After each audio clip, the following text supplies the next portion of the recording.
Assalamualaikum warahmatullahi wabarakatuh. Selamat sore, salam sejahtera bagi kita semua. Baik, adik-adik mahasiswa yang kami banggakan, kita bertemu kembali di mata kuliah proses legislatif, di mana kita akan membahas bagaimana kepala daerah dan DPRD di dalam pembentukan peraturan daerah. Kalau kita bicara pemerintahan daerah, di konstitusi kita dikatakan bahwa negara kesatuan Republik Indonesia itu terdiri atas provinsi, lalu kemudian provinsi itu terbagi menjadi kabupaten kota. Nah, di setiap daerah provinsi, kabupaten kota itu ada pemerintahan daerahnya, di mana ada unsur pemerintah daerah, kemudian ada DPRD. Dan kalau bicara pemerintah daerah, salah satu bagiannya adalah kepala daerah. Kepala daerah ini dipilih lewat pemilihan kepala daerah. Kemudian sementara DPRD-nya dipilih lewat pemilu. Kalau kita lihat di Undang-Undang 23 tahun 2014, di situ dikatakan bahwa pemerintahan daerah itu adalah penyelenggaraan urusan pemerintahan oleh pemerintah daerah dan DPRD menurut asas otonomi dan tugas pembantuan dengan prinsip otonomi seluas-luasnya dalam sistem dan prinsip negara kesatuan Republik Indonesia sebagaimana yang dimaksud dalam Undang-Undang Dasar 1945. Kemudian lebih lanjut disebutkan bahwa pemerintah daerah itu adalah kepala daerah sebagai unsur penyelenggara pemerintahan daerah memimpin pelaksanaan urusan pemerintahan yang menjadi kewenangan daerah otonom.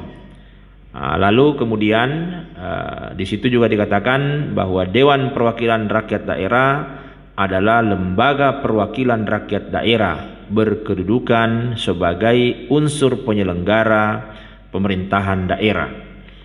Unsur penyelenggara pemerintahan daerah, sehingga ya hubungan kerja antara kepala daerah dengan DPRD dalam bahasa undang-undang adalah kemitraan yang sejajar. Jadi kemitraan yang sejajar. Nah, kemitraan yang sejajar itu maksudnya bahwa diwujudkan dalam bentuk persetujuan bersama dalam pembentukan peraturan daerah. Dalam hal penyampaian laporan keterangan pertanggungjawaban kepada DPRD, diwujudkan dalam bentuk persetujuan terhadap kerjasama yang akan dilakukan oleh pemerintah daerah, diwujudkan dalam bentuk rapat konsultasi DPRD dengan kepala daerah secara berkala. Namun tentu dipahami bersama bahwa laporan keterangan pertanggungjawaban itu tidak dapat dijadikan sebagai sarana di dalam pemberhentian kepala daerah, tidak dapat dijadikan sarana pemberhentian kepala daerah. Nah, kalau kita lihat dalam konteks mata kuliah kita, apa sih fungsi dari Dewan Perwakilan Daerah itu? Dewan Perwakilan Rakyat Daerah (DPRD). Nah, ada fungsi pembentukan perda, ada fungsi anggaran, kemudian ada fungsi pengawasan. Sama juga misalnya kalau bicara DPR gitu, ada fungsi legislasi, ada fungsi anggaran, dan ada fungsi pengawasan. Nah, kalau kita bicara fungsi pembentukan perda, berarti DPRD itu membahas bersama dengan gubernur atau bupati wali kota kalau di tingkat kabupaten kota, menyetujui atau tidak menyetujui rancangan peraturan daerah. Jadi bisa menyetujui, bisa tidak menyetujui. Yang kedua, mengajukan usulan ramperda, rancangan peraturan pemerintah daerah. Bisa dalam konteks gubernur atau bupati wali kota kalau di kabupaten kota. Kemudian yang ketiga, menyusun program pembentukan daerah bersama gubernur atau bersama wali kota atau bersama bupati kalau di kabupaten kota. Di mana tentu kalau bicara penyusunan program pembentukan perda itu memuat daftar urutan dan prioritas rancangan perda dalam 1 tahun anggaran. Dalam menetapkan, DPRD melakukan koordinasi dengan gubernur atau wali kota atau bupati gitu ya. Kemudian fungsi anggaran ini kaitannya dengan persetujuan bersama terhadap Ramperda tentang APBD yang diajukan oleh gubernur atau wali kota atau bupati. Nah, tentu fungsi anggaran yang dilaksanakan ini dengan cara ada 4 gitu. Membahas kriteria umum anggaran dan PPAS yang disusun oleh gubernur atau bupati wali kota berdasarkan RKPD. Nah, kedua, membahas Ramperda tentang APBD. Kemudian membahas Ramperda tentang perubahan APBD atau membahas Ramperda tentang pertanggungjawaban APBD. Nah, itulah fungsi anggaran yang dilaksanakan oleh DPRD, baik di provinsi maupun di kabupaten kota. Kemudian selanjutnya adalah fungsi pengawasan. Hal-hal apa yang dilakukan dalam konteks fungsi pengawasan ini?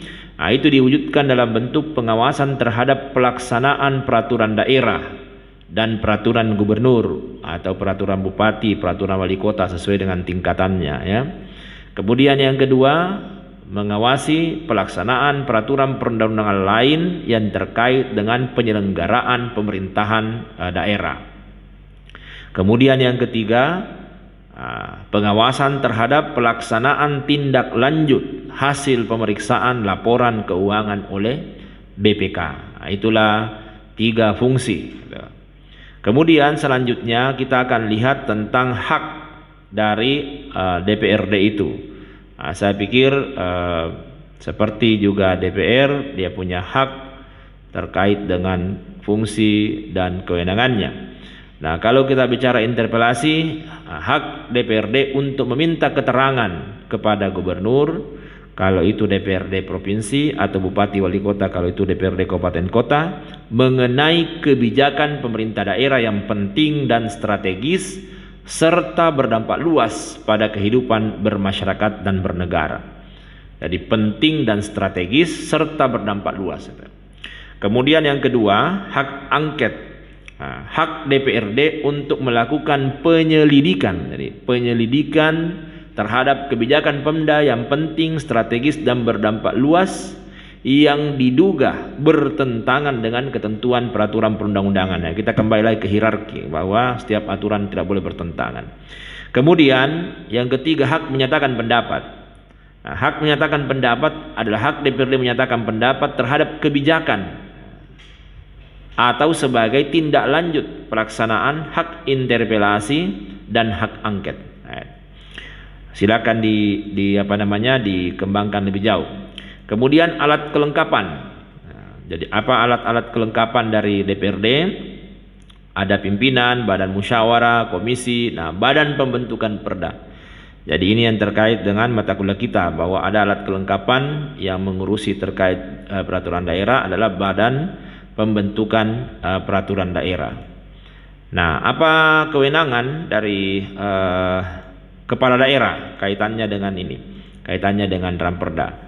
Nah, mengajukan Ramperda, menetapkan perda yang telah mendapat persetujuan bersama dengan DPRD, menetapkan perkada dan keputusan kepala daerah, mengambil tindakan tertentu dalam keadaan mendesak yang sangat dibutuhkan oleh daerah dan atau masyarakat.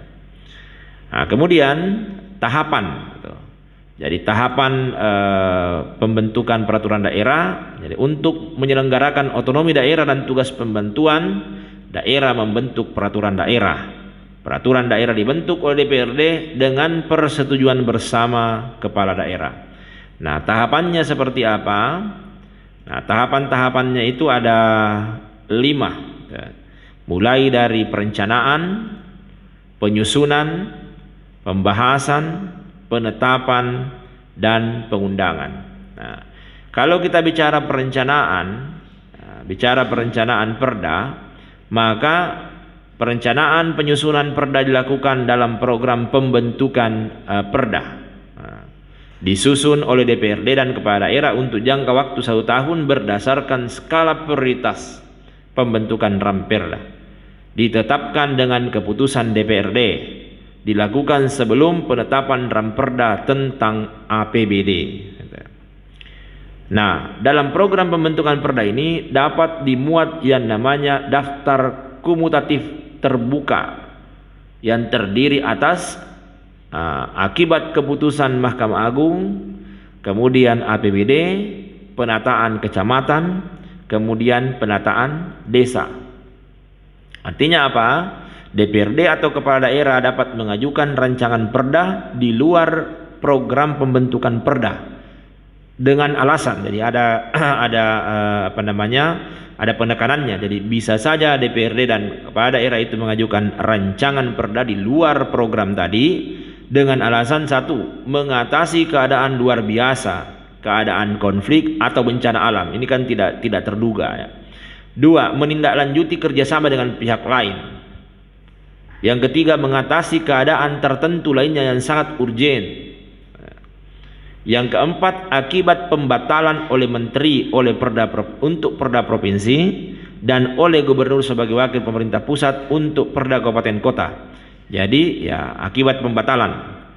Kemudian yang kelima, berdasarkan perintah dari ketentuan peraturan perundang-undangan lebih tinggi setelah program pembentukan perda ditetapkan. Jadi bisa saja kemudian sudah ditetapkan itu program pembentukan perda, tiba-tiba kemudian ada aturan baru yang keluar yang memerintahkan untuk membuat ketentuan-ketentuan khusus yang dimuat dalam perda, maka kemudian rancangan peraturan daerahnya bisa saja diusulkan baik oleh DPRD maupun oleh kepala daerah. Kemudian selanjutnya adalah penyusunan perda. Jadi penyusunan peraturan daerah. Nah, kalau kita bicara penyusunan peraturan daerah, penyusunan rancangan peraturan daerah dilakukan berdasarkan program pembentukan perda. Jadi perencanaan baru penyusunan. Penyusunan ramperda dapat berasal dari DPRD atau kepala daerah. Penyusunan ramperda berpedoman pada ketentuan peraturan perundang-undangan. Nah, kemudian selanjutnya adalah pembahasan. Pembahasan peraturan daerah itu dilakukan oleh DPRD bersama dengan kepala daerah untuk mendapat persetujuan bersama. Jadi dilakukan untuk mendapat persetujuan bersama. Pembahasan bersama dilakukan melalui tingkat pembicaraan. Ada tingkat-tingkat pembicaraan. Ada tingkat pembicaraan pertama di rapat komisi, panitia, badan, alat kelengkapan DPRD yang khusus menangani pembentukan peraturan daerah. Kemudian tingkat pembicaraan kedua, rapat paripurna untuk mengambil keputusan. Nah, sekarang ini tidak bisa hanya disetujui bersama oleh DPRD dan kepala daerah lalu kemudian perda itu berlaku. Tetapi menurut Undang-Undang 23 2014 bahwa ya rancangan peraturan daerah baik dari kepala daerah maupun DPRD dibahas bersama lalu disetujui bersama, maka ramperda itu harus mendapatkan nomor registrasi. Nah, kalau peraturan daerah, rancangan peraturan daerah provinsi tentu oleh menteri. Kemudian kalau rancangan peraturan daerah kabupaten kota oleh gubernur sebagai wakil pemerintah pusat. Nah, rancangan peraturan daerah yang belum mendapatkan nomor registrasi belum dapat ditetapkan oleh kepala daerah dan belum dapat diundangkan dalam lembaran daerah. Nah, gubernur sebagai wakil pemerintah pusat secara berkala menyampaikan laporan peraturan daerah kabupaten kota yang telah mendapat nomor registrasi kepada menteri. Nah, ini sebenarnya untuk menjaga teorinya Hans Kelsen bahwa setiap aturan itu harus sesuai dengan aturan yang lebih tinggi dan aturan itu bersifat statis dalam artian norma itu tidak boleh bertentangan satu sama lain. Kemudian kalau kita bicara penetapannya rancangan peraturan daerah ini, bahwa rancangan peraturan daerah sebenarnya telah disetujui bersama oleh DPRD dan kepala daerah, disampaikan kepada pimpinan DPRD oleh pimpinan DPRD kepada kepala daerah untuk ditetapkan menjadi perda itu 3 hari. 3 hari setelah disetujui. Wajib menyampaikan ramperda untuk mendapat nomor registrasi perda 3 hari. Jadi masing-masing 3 hari, ya. Kemudian menteri memberikan ini kalau ramperda provinsi, ya, Menteri memberikan nomor registrasi rancangan perda provinsi dan gubernur sebagai wakil pemerintah pusat daerah memberikan nomor registrasi terhadap Ramperda kabupaten kota paling lambat 7 hari sejak Ramperda itu diterima. Rancangan peraturan daerah yang telah mendapat nomor registrasi ditetapkan oleh kepala daerah dengan membubuhkan tanda tangan 30 hari, maksimal 30 hari. Dalam hal kepala daerah tidak menandatangani Ramperda yang telah mendapat nomor registrasi, Ramperda tersebut sah menjadi perda dan wajib diundangkan dalam lembaran daerah. Nah, ini bedanya kalau undang-undang. Kalau presiden dan DPR sudah setuju, walaupun tidak ditandatangan presiden, tetap berlaku sebagai undang-undang. Kalau di sini tidak, harus dapat nomor registrasi. Nah, setelah dapat nomor registrasi, walaupun tidak ditandatangan oleh kepala daerah, tetap harus diundangkan dalam lembaran daerah. Selanjutnya adalah pengundangan. Jadi peraturan perundang-undangan yang diundangkan dalam lembaran daerah adalah perda provinsi dan perda kabupaten kota. Kalau peraturan gubernur atau peraturan bupati, peraturan wali kota itu diundangkan di berita daerah. Nah, pengundangan peraturan perundang-undangan dalam lembaran daerah dan berita daerah dilaksanakan oleh sekretariat daerah, sekretaris daerah, Pak Sekda. Nah, ini yang banyak juga menyampaikan kenapa harus eksekutif, kenapa bukan di legislatif saja, di DPRD. Tapi itu tentu ada pertimbangan-pertimbangan, nanti dikaji lebih jauh lah. Kemudian setelah ditetapkan, setelah diundangkan, maka kemudian ada evaluasi terhadap rancangan perda. Bagaimana melakukan evaluasi? Jadi tentu sebelum diberikan nomor registrasi itu ada evaluasi. Jadi evaluasi rancangan perda. Jadi bukan persoalan suka tidak suka, bukan persoalan kedekatan hubungan antara bupati, wali kota dengan gubernur atau gubernur dengan menteri. Tapi itu didasarkan pada evaluasi. Evaluasi rancangan perda. Apakah kemudian perda itu, Ramperda itu tidak bertentangan dengan RPJP, rencana pembangunan jangka panjang daerah, rencana pembangunan jangka menengah daerah, kemudian APBD dan perubahan, pertanggungjawaban APBD, pajak daerah, retribusi daerah, tata ruang, itu semua menjadi pertimbangan-pertimbangan untuk kemudian melahirkan nomor registrasi. Iya, jadi ditelaah dengan baik ya. Jadi harus sesuai dengan berbagai kebijakan yang lain. Nah, itu bisa saja dilakukan pembatalan. Jadi pembatalan terkait peraturan daerah dan atau kemudian perkada, peraturan kepala daerah itu bisa saja dibatalkan. Nah, artinya apa? Kalau bertentangan dengan peraturan perundang-undangan di atasnya, atau bertentangan dengan kepentingan umum, atau bertentangan dengan hal-hal terkait kesusilaan, maka kemudian perda dan perkara itu bisa saja dibatalkan. Tidak diberi nomor registrasi maksudnya ya. Jadi kalau kemudian tetap dilakukan, tetap diberlakukan, maka akan ada sanksi tertulis. Kalau kemudian setelah ada pemberian sanksi, lalu kemudian tetap diberlakukan setelah ada mekanisme keberatan dan seterusnya, itu bisa dibaca lebih lanjut di undang-undang ya, bahwa kepala daerah memberhentikan pelaksanaan perkada, kepala daerah dan DPD membatalkan perda, itu yang idealnya. Tapi kalau tidak, maka ada banyak sanksi menanti ya, bisa jadi terkait dengan sanksi administrasi keuangan, dan bisa juga terkait dengan sanksi diberikan pelatihan untuk mengetahui tentang bagaimana hal-hal terkait dengan peraturan perundang-undangan. Jadi ini sebenarnya sangat baik karena untuk menjaga tadi agar aturan perundang-undangan itu berada pada sebuah susunan yang hierarkis, sehingga ya undang-undang, aturan perundang-undangan sebagai instrumen untuk melakukan pencapaian tujuan itu bisa seiring sejalan dengan aturan yang lebih tinggi sampai pada konstitusi kita. Baik, saya pikir cukup sekian pertemuan ini, nanti kita kembangkan di pekan-pekan diskusi. Terima kasih. Assalamualaikum warahmatullahi wabarakatuh.